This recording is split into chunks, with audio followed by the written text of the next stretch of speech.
Cuando Alfredo Stroessner asumió el poder en 1954, muchos miedos y esperanzas fueron depositadas en él. La barca inestable y golpista de la era que lo precedió hizo pensar a muchos paraguayos que por fin la vida democrática del país estaba encaminada. El tiempo desmintió tantas esperanzas cifradas en un hombre ídolo con los pies de barro al fin. Stroessner, en pocos años, cimentó lo que sería la estructura que terminaría soportando a su gobierno durante casi 35 años. Emuló eficientemente la doctrina de la seguridad nacional, limitó sus propios poderes formales e informales, proscribió al Partido Comunista y estableció mecanismos de controles internos, utilizando al Partido Colorado y a las Fuerzas Armadas de contrapeso.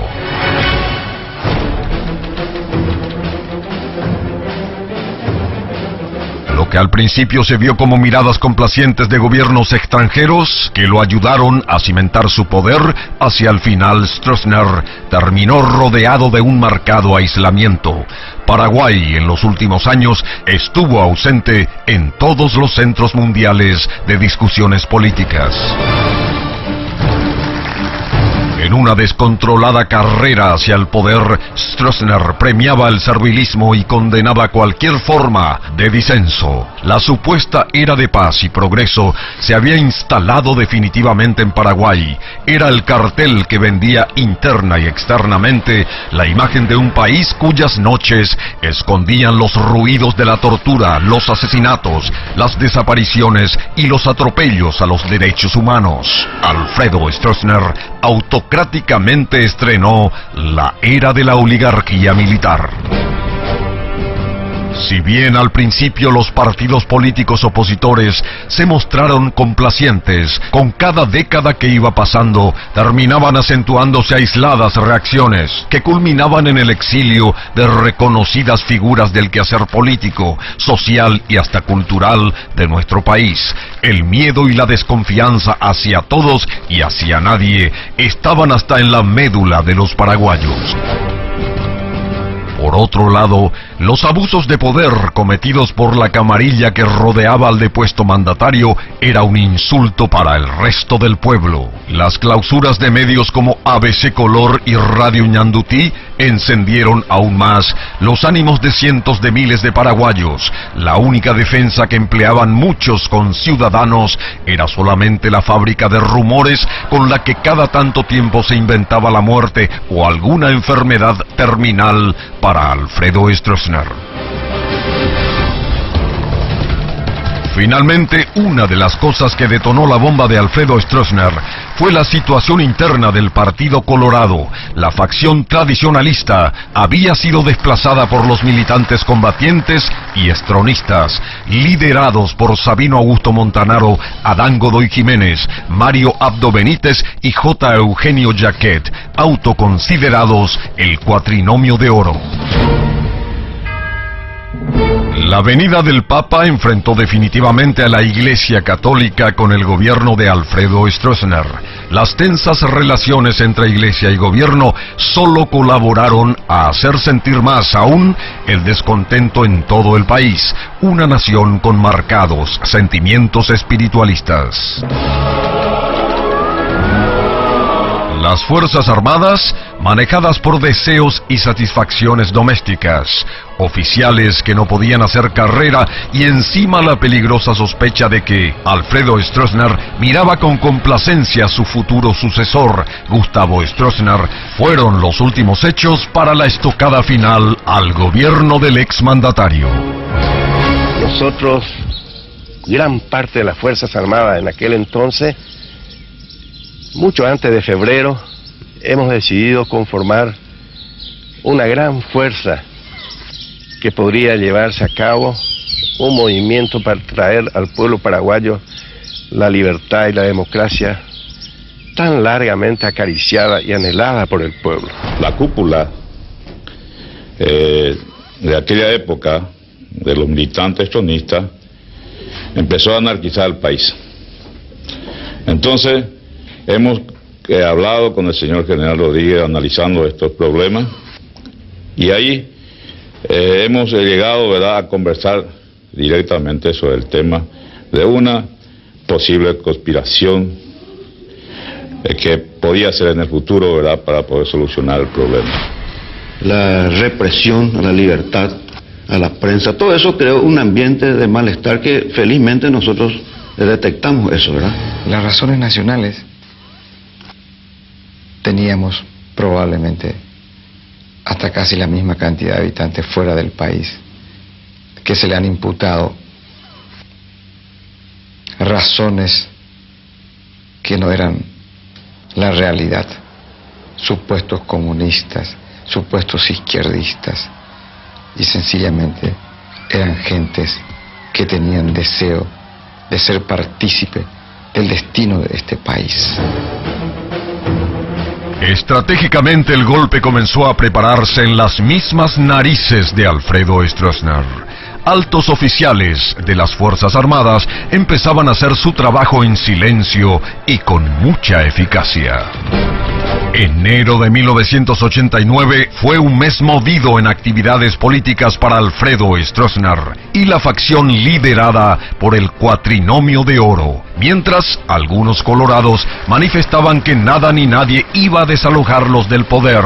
Mario Abdo Benítez anunciaba que Sabino Augusto Montanaro sería nuevamente candidato a la presidencia de la Junta de Gobierno por deseo de los presidentes de seccionales. 3 días antes del golpe, Stroessner era invitado a inaugurar una seccional colorada donde iban a estar reunidos 100.000 republicanos para decir presente mi general. Mario Abdo Benítez amenazaba una vez más con movilizar a milicianos para reprimir una concentración que tenía que realizarse el 11 de febrero en la Plaza Italia. La fábrica de rumores después sugirió que el general Andrés Rodríguez había reaccionado cansado del manoseo, debido a que Alfredo Stroessner lo había pasado a retiro. Sin embargo, tal cosa no se habría efectivizado porque Rodríguez no acudió a ver a Stroessner, alegando estar con una de sus extremidades enyesada. Otras informaciones, hoy recopiladas, dan cuenta de que sin embargo el golpe ya se había estado gestando meses antes. La fecha inicial del golpe se ha establecido luego de un minucioso análisis y apreciación de la situación para la madrugada del 3 de febrero. Nosotros todas las noches, ya pocos días antes de las acciones, enviábamos a oficiales que se iban entre 2 siempre, que eran los que fueron los comandantes de pelotones después, ¿verdad? Se iban, por ejemplo, al edificio Zodiac, que está en 14 de mayo y Paraguayo Independiente. Y allá en el último piso hay un restaurante. Ellos quedaban hasta el cierre del restaurante y ahí, en vez de bajar, subían a la azotea y con prismáticos observaban todo el movimiento que había en la policía, en todos los accesos. Igualmente la policía motorizada, investigaciones, hasta inclusive teníamos gente apostada en el techo del Teatro Municipal, hasta inclusive en el techo de la Catedral y en el techo del Arzobispado. Me disculpen, pero es la realidad, estoy contando la verdad. La situación para los paraguayos rayaba ya en el descontento general, sumado a un marcado aislamiento internacional. Las Fuerzas Armadas se agitaban inquietas por los manoseos a que eran sometidas. Pases a retiros y faltas de ascensos estaban llevando las últimas gotas a una copa que se rompió el 2 y 3 de febrero y fue finalmente el pase a retiro de una importante cantidad de oficiales lo que terminó de decidir lo que 6 meses antes se había estado planeando. El golpe estaba en marcha. El día D fue fijado para el 3 de febrero a la madrugada por el general Andrés Rodríguez, hasta el momento del golpe, comandante del primer cuerpo de ejército en peligro de pasar a retiro. Nosotros pensábamos hacer el día 3 a las 3 de la mañana, pero la circunstancia nos había hecho que anticipáramos el inicio de las operaciones en la noche del día 2, porque sabíamos que el presidente tendría que venir esa noche en la casa aquí vecina nuestra, que es la Ñata Legal. Según informaciones, apenas llegó unos minutos, el general Stroessner parece que recibió un llamado telefónico donde le ha alertado de esa tropa que estaba yendo ahí para supuestamente con intención de detenerlo, y él se retiró inmediatamente. Fue apenas unos minutos en su residencia privada en aquel entonces, en un ángulo del recodo de la calle Río de Janeiro, para inmediatamente trasladarse después al regimiento escolta presidencial. Para el golpe, comprometieron su ayuda varios oficiales de alta graduación de las distintas armas del ejército. Todos ellos sabían que estaban apostando a la suerte. Sabían que si el golpe fracasaba, Alfredo Stroessner no pararía hasta hacerles pagar caro el costo de su osadía. Todo el personal superior y subalterno de las unidades militares comprometidas en el golpe sabíamos la situación y actuábamos responsablemente, pues conocíamos que existía una sola opción: la vida o la muerte. Y a pesar de la planificación detallada para el golpe, no se previó curso de acción de alternativa ante un eventual fracaso. Y posiblemente podíamos ser con toda mi familia tumba NN. Porque nosotros sabíamos perfectamente que el fusilamiento estaba en puerta si fracasábamos esta parte. Jueves 2 de febrero de 1989, la tarde quemaba con su sol de verano. La población asuncena se preparaba para un largo feriado por el viernes que iba a ser el día de San Blas. Gente joven y adulta, mezcladas entre los rumores que se dejaban oír, igual habían planificado sus actividades entre San Bernardino y los clubes de Asunción. A la noche en el Sportivo Iteño iba a actuar Luis Miguel, mientras que Sergio Denis prometía estar en el Olimpia de Itá. Esa tarde del 2 de febrero, como todas las tardes, Alfredo Stroessner estaba en la casa de Francisco Feliciano Duarte, alias Manito, a donde había ido en compañía de su chofer Pedro Miranda, su guardaespaldas Soler y su amigo Salvador Turimus Messi. En este lugar, como siempre, jugó con sus amigos al tute y luego se dispuso a partir a la residencia de Ñata Legal, donde iría a visitar a sus hijas. Aunque las opiniones hoy día estén divididas, no faltan los que aseguran que un llamado alertó a Alfredo Stroessner en la casa de Ñata Legal que un golpe de Estado se estaba gestando.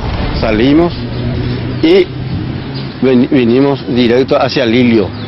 Salimos hacia Lilio, venimos por Lilio hasta República Argentina hasta Mariscal López y Mariscal López a la residencia. Bueno, nosotros llegamos a la escolta.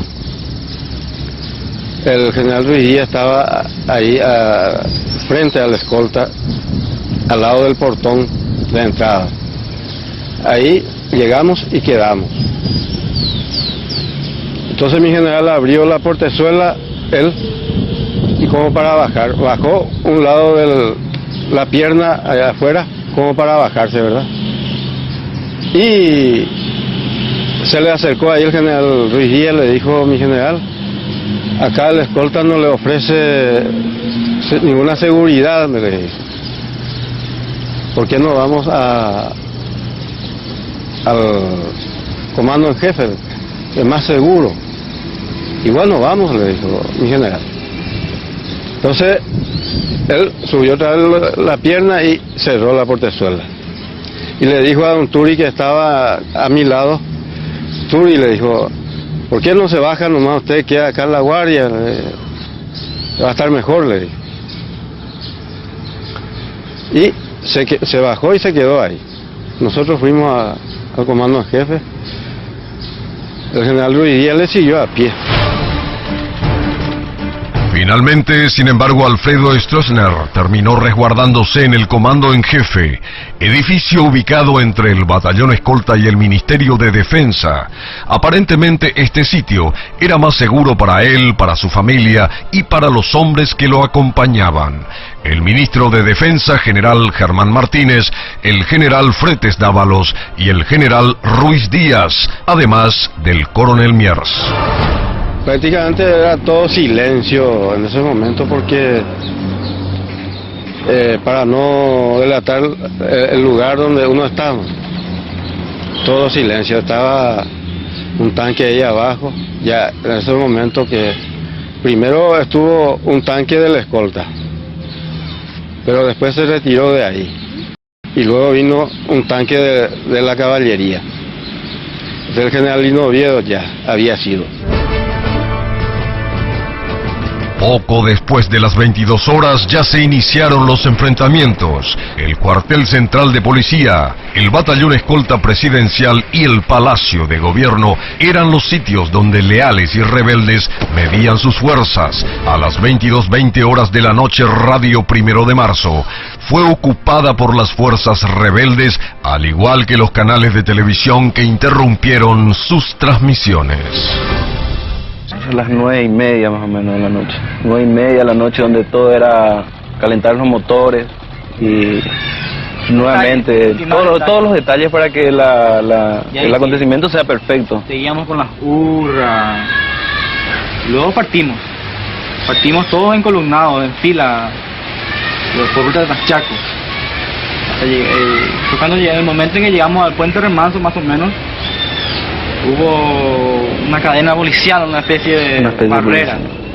Querían atajar la columna, el movimiento de los tanques. Esa parte yo lo presencié muy bien porque era como mi tanque, el 711, era el tanque que encabezaba la columna. O sea que más bien de los 32 tanques que venían atrás mío, el mío era el cabecilla, digamos. Enfrente. Y donde vimos la barrera policial tratándonos de detener, que nosotros teníamos órdenes de no parar en ningún caso, en ningún momento.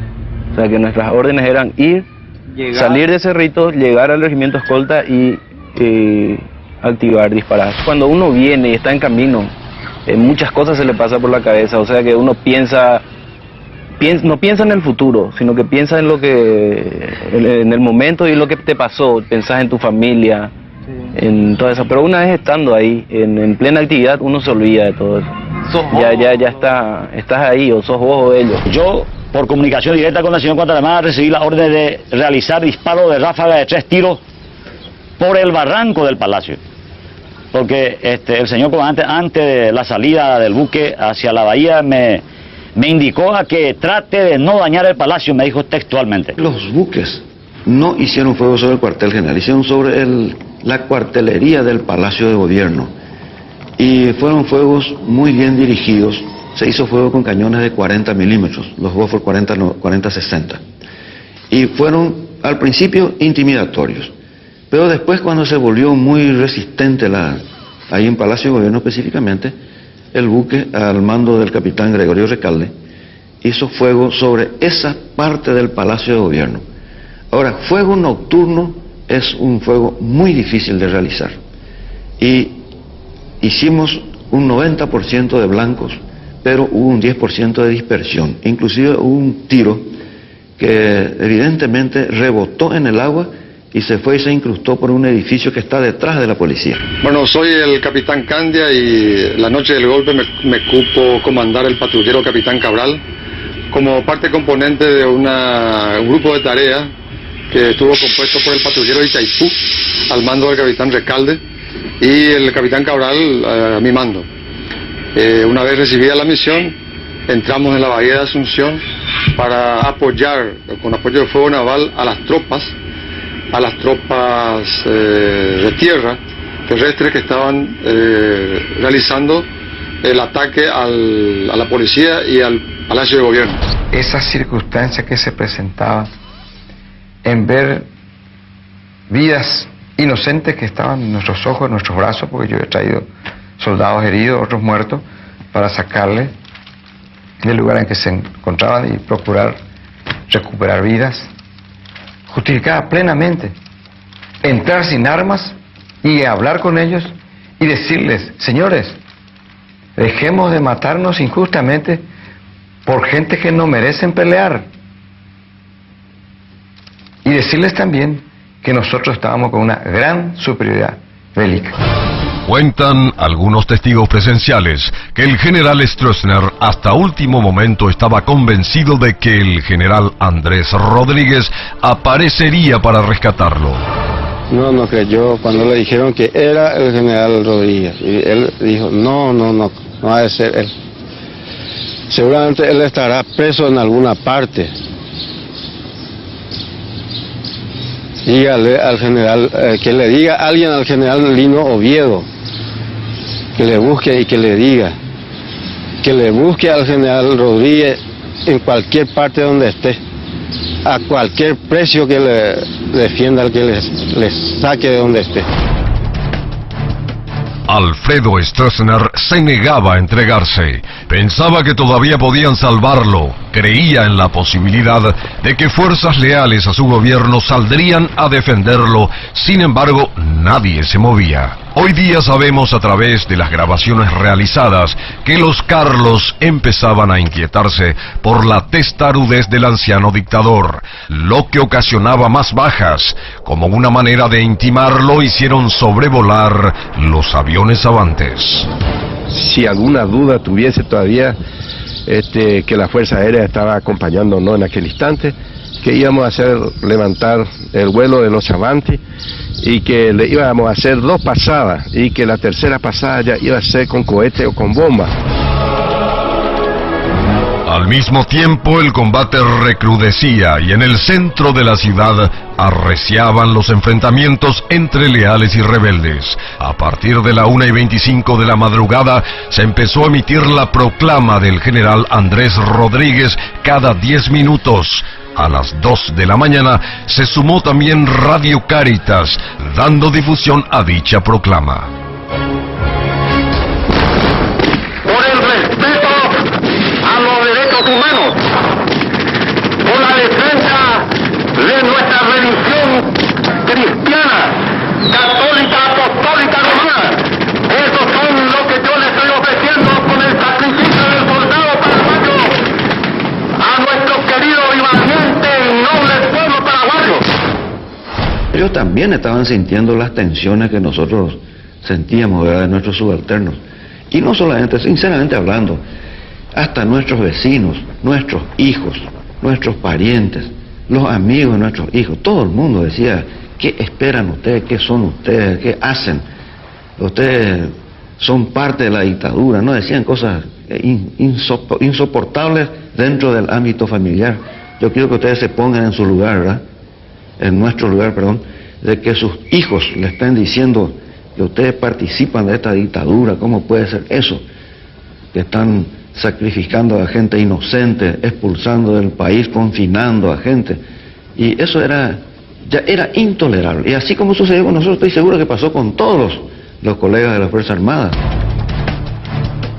A las 4:15, las adhesiones de otros comandantes de varios puntos del país empezaron a llegar y aproximadamente a las 4 de la madrugada, Alfredo Stroessner presentó su rendición. A través del general Ruiz Díaz, tomó la capitulación el actual general Lino César Oviedo. El general Oviedo fue el que lo intimó, lo tomó y le invitó que subiera en su coche, en su automóvil, y lo condujo escoltado con un cascabel y urutú, uno adelante y otro atrás. A mí me habló con el Lino Oviedo. ¿Qué le dijo? Me dijo, mire, chofer, me dice, así, me conoce por mi nombre y todo, así no, mire, chofer, es una granada, no intente salir de la fila, usted va a ir detrás de ese tanque y un tanque va a ir detrás nuestro, porque si usted intenta salir, acá esta granada y morimos todos.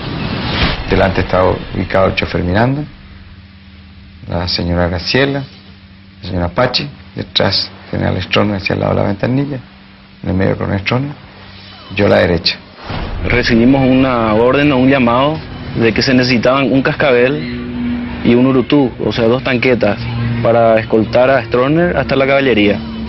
Fue en ese momento que fuimos hasta el Estado Mayor, donde estaba en ese entonces general del ejército, don Alfredo Stroessner, y fue cuando recibimos las órdenes de Lino Oviedo, lo cual yo pude apreciar mucho, o sea que, no sé, me hizo sentir muy grande, digamos, en el sentido del tono de voz, o el tono de mando que hizo, que fue de que él iba a ir dentro del auto con Stroessner, 2 señoras, o que no recuerdo su nombre o no sé quiénes son, y también estaba su hijo y el chofer. Y donde Lino Oviedo nos dijo que nosotros íbamos a ir atrás de ellos, que si ellos pasaban 40 kilómetros por hora, que le metíamos bala, con él y todo adentro. Yo subí en el auto, saqué 2 granadas, una en la mano izquierda, apoyando sobre el recostadero del auto, el asiento delantero, la otra mano con un dedo colgado en la parte donde está en la ventanilla, donde justamente también se pone un posadero de la mano colgante, y se prende la luz. Di la orden tajante y determinante al chofer Miranda que se mantenga a 10 metros de un tanque cascabel 90 milímetros que estaba girando la torre hacia el vehículo, y otro tanque detrás dirigiendo la puntería del cañón también hacia el auto. Le dije: usted, si intenta escaparse, vuela la granada y también los cañonazos y volamos todo, pero yo voy a cumplir la orden.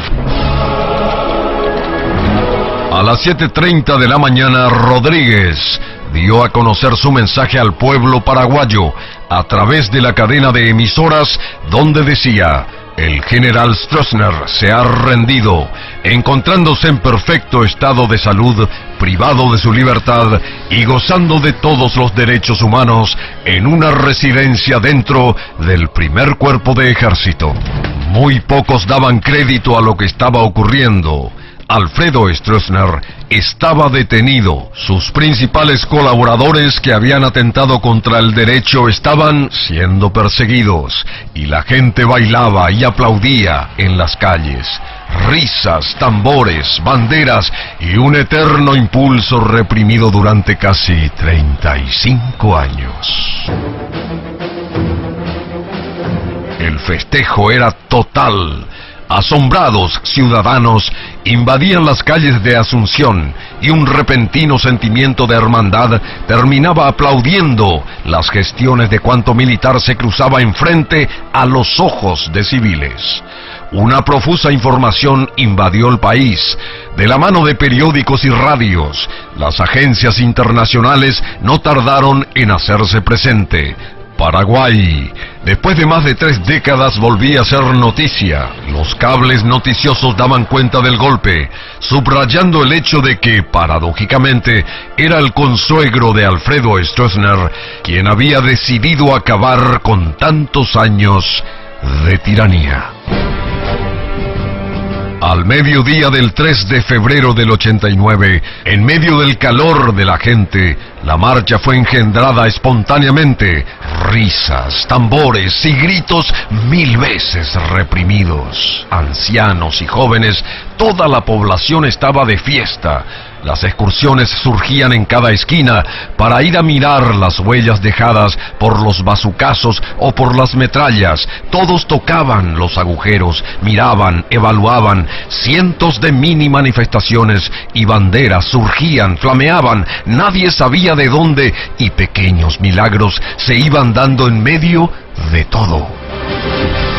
Esa tarde, a las 5 en punto, Andrés Rodríguez, en medio de una fervorosa multitud que lo aplaudía por su gestión, juraba como presidente provisional de la República en el Palacio de López, al igual que los nuevos ministros, 7 civiles y 2 militares. Un largo domingo fue aquel 5 de febrero, fecha marcada para la salida del país de Alfredo Stroessner. Finalmente Brasil había decidido hospedarlo, y fue un vuelo de líneas aéreas paraguayas el que lo llevó fuera del Paraguay a Alfredo Stroessner. acompañado de su hija Graciela, su hijo Gustavo y su nuera Pachi Heikel, además de una comitiva compuesta por algunos de sus guardaespaldas y el hasta ese entonces ministro de Relaciones Exteriores, Rodney Elpidio Acevedo. Alfredo Stroessner subió peldaño a peldaño la escalera de líneas aéreas paraguayas y partió del país, a sufrir probablemente un sentimiento que miles de exiliados por su política habían padecido antes. Para que el pueblo paraguayo no olvide de tan tempranamente, ¿verdad?, la acción de parte de su pueblo mismo, y que sintamos hasta hoy día, hasta estos momentos,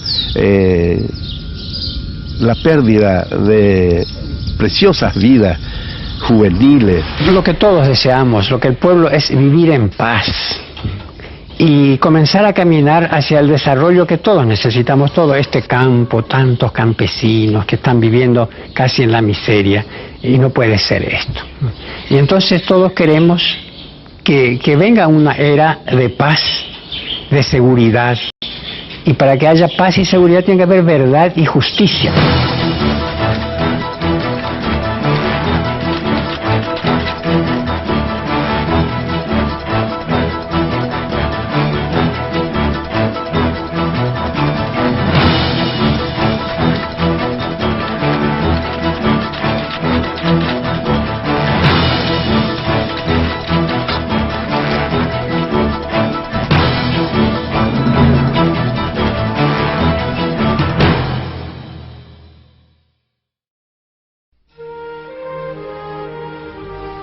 A 23 años de aquella inolvidable gesta en la que conquistamos la libertad de la ciudadanía paraguaya con la sangre de jóvenes compatriotas, abriendo el camino para la instauración de la democracia, siento que la gesta libertadora de febrero del 89 aún no está terminada. En aquel momento aspirábamos a la construcción de una sociedad con oportunidades para todos, una sociedad en que el patriotismo fuera el generador de trabajo, seguridad, educación y salud, una sociedad que llegara a la plenitud del desarrollo para que todos podamos vivir mejor. Eso no ocurrió todavía. Mi historia me compromete a completar la tarea iniciada en 1989.